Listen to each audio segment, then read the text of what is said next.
상한 나의 맘 보시네.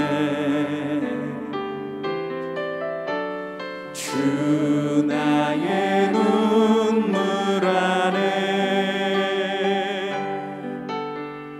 홀로 울던 맘 아시네. 다시 한번 주 나의 모습 보네. 상한 나의 맘 보시네.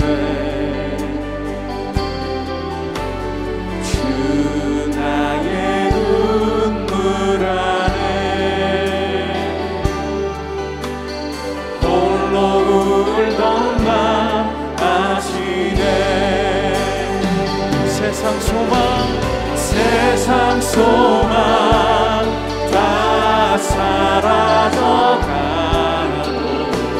주의 사랑은 끝이 없으니 살아가는 이 모든 순간이 주 은혜임을 나는 믿네.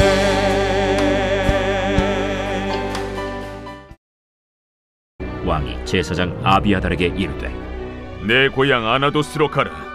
너는 마땅히 죽을 자이로되 내가 내 아버지 다윗 앞에서 주 여호와의 궤를 메었고 또 내 아버지가 모든 환난을 받을 때에 너도 환난을 받았은즉 내가 오늘 너를 죽이지 아니하노라 하고 아비아달을 쫓아내어 여호와의 제사장 직분을 파면하니 여호와께서 실로에서 엘리의 집에 대하여 하신 말씀을 응하게 함이더라.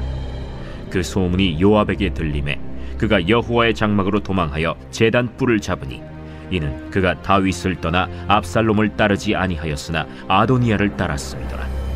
어떤 사람이 솔로몬 왕에게 아뢰되 요압이 여호와의 장막으로 도망하여 제단 곁에 있나이다. 솔로몬이 여호야다의 아들 브나야를 보내며 이르되 너는 가서 그를 치라.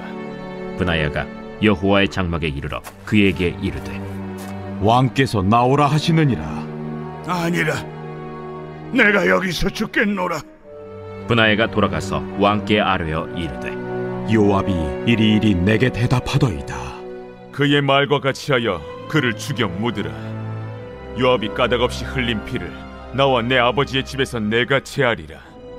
여호와께서 요압의 피를 그의 머리로 돌려보내실 것은 그가 자기보다 의롭고 선한 두 사람을 쳤음이니 곧 이스라엘 군사령관 넬의 아들 아브넬과 유다 군사령관 예델의 아들 아마사를 칼로 죽였음이라. 이 일을 내 아버지 다윗은 알지 못하셨나니 그들의 피는 영영이 요압의 머리와 그의 자손의 머리로 돌아갈지라도 다윗과 그의 자손과 그의 집과 그의 왕위에는 여호와께로 말미암는 평강이 영원히 있으리라. 여호야다의 아들 브나야가 곧 올라가서 그를 쳐 죽이매 그가 광야에 있는 자기의 집에 매장되니라. 왕이 이에 여호야다의 아들 브나야를 요압을 대신하여 군사령관으로 삼고 또 제사장 사독으로 아비아달을 대신하게 하니라. 오늘도 새벽을 깨워 말씀을 묵상하며 기도하는 더사랑의 모든 성도님들에게 하나님의 크신 은혜와 또 인도하심이 있기를 소망합니다. 오늘 말씀을 보면 솔로몬이 한 명 한 명 숙청하는 것을 볼 수 있습니다. 성경 전체에서 솔로몬이 수청한 사람은 총 4사람이었습니다. 한 사람은 왕이 되려고 하다가 죽은 아도니아, 다른 2사람은 아도니아가 왕이 되려고 한 것을 도왔던 제사장 아비아달과 군대 장관 요압이었습니다.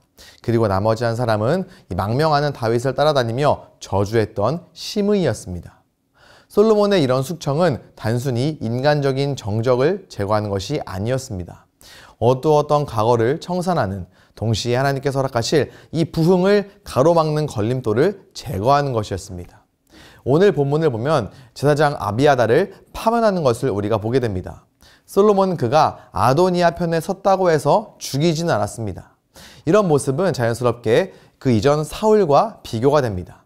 사울은 노베에 있는 제사장이 다윗에게 떡을 주고 골리앗에 칼을 주었다고 해서 제사장 85명을 학살했습니다.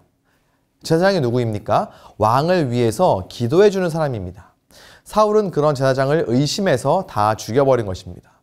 어쩌면 사울은 자신을 위해 기도해주는 사람을 다 없애버렸기 때문에 기도해주는 사람이 없어서 망했다고 볼 수 있습니다.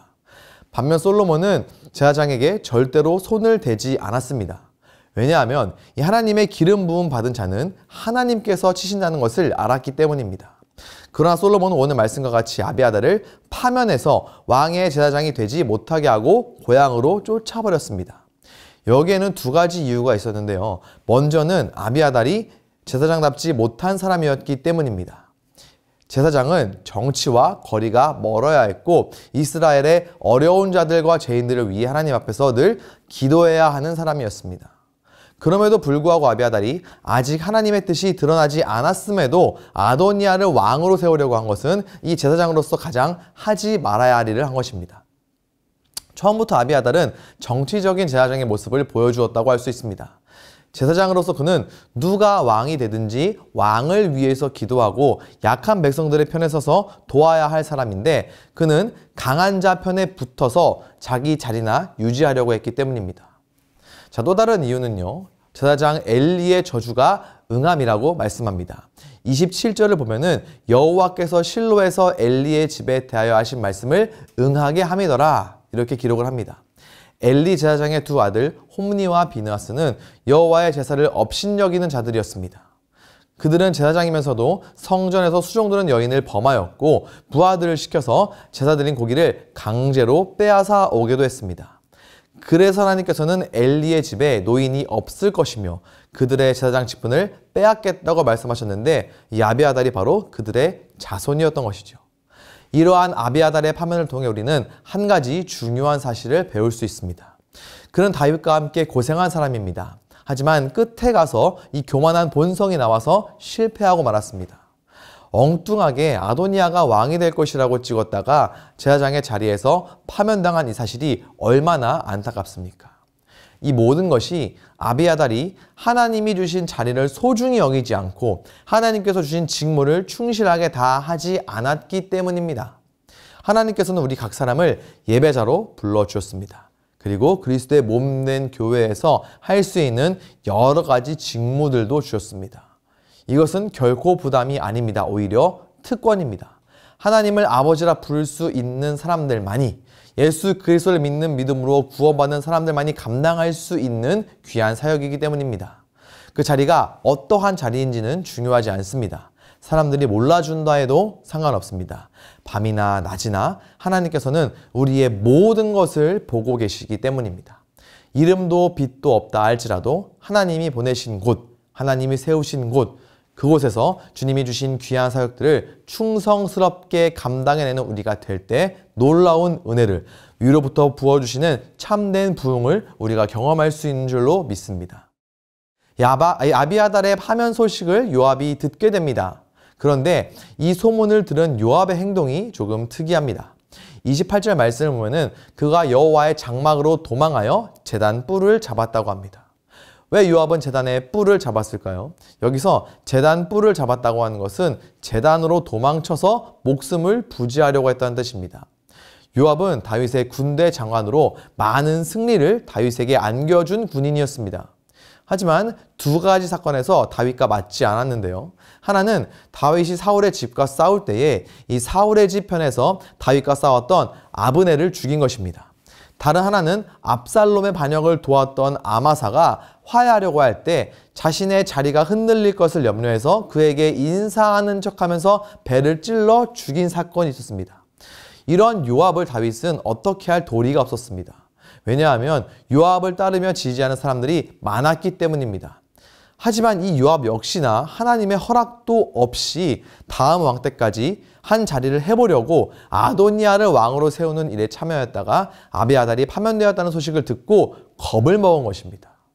자, 그렇다면 솔로몬은 왜 요압이 성전불을 잡고 있다는 말을 듣고도 그를 죽였을까요? 이 신의 산 언약법인 출애굽기 21장 14절 말씀을 보면은 사람이 그의 이웃을 고의로 죽였으면 너는 그를 내 제단에서라도 잡아내려 죽일지니라 이렇게 기록을 합니다. 이 말씀을 근거로 해서 제단은 요압에게 그 어떠한 피난처도 제공해 줄 수가 없었고 동시에 솔로몬이 그를 처단할 분명한 이유가 되었기 때문에 요압을 살인자로 규정하고 긍휼을 베풀지 않은 것입니다. 실제로 요압은 군대 장관이었기 때문에 그 자리에 계속 남아있으면 솔로몬과 매사에 충돌할 수밖에 없는 그런 존재였습니다. 앞선 사건들로 미루어 보면 요압은 모든 것을 전쟁으로 물리적으로 해결하려고 하는 사람이었기 때문입니다. 그래서 요압은 오래 권력을 가지려고 수를 쓰고 자기 생각대로 하나님의 일을 하려고 하다가 스스로 멸망의 길로 들어서게 된 것입니다. 그간 요압이 보여준 행적과 그의 결말은 그리스도인으로서 인생을 살아가는 우리에게 이 반면교사가 될 수 있습니다. 그리스도인의 삶은 주님이 주인 되셔야 합니다. 영원히 죽을 수밖에 없었던 우리를 살려주셨기 때문입니다. 그 이후로 우리는 복음의 능력으로 살아갈 수 있는 사람들이며 또한 복음의 능력으로만 살아가야 할 사람들이 되었습니다.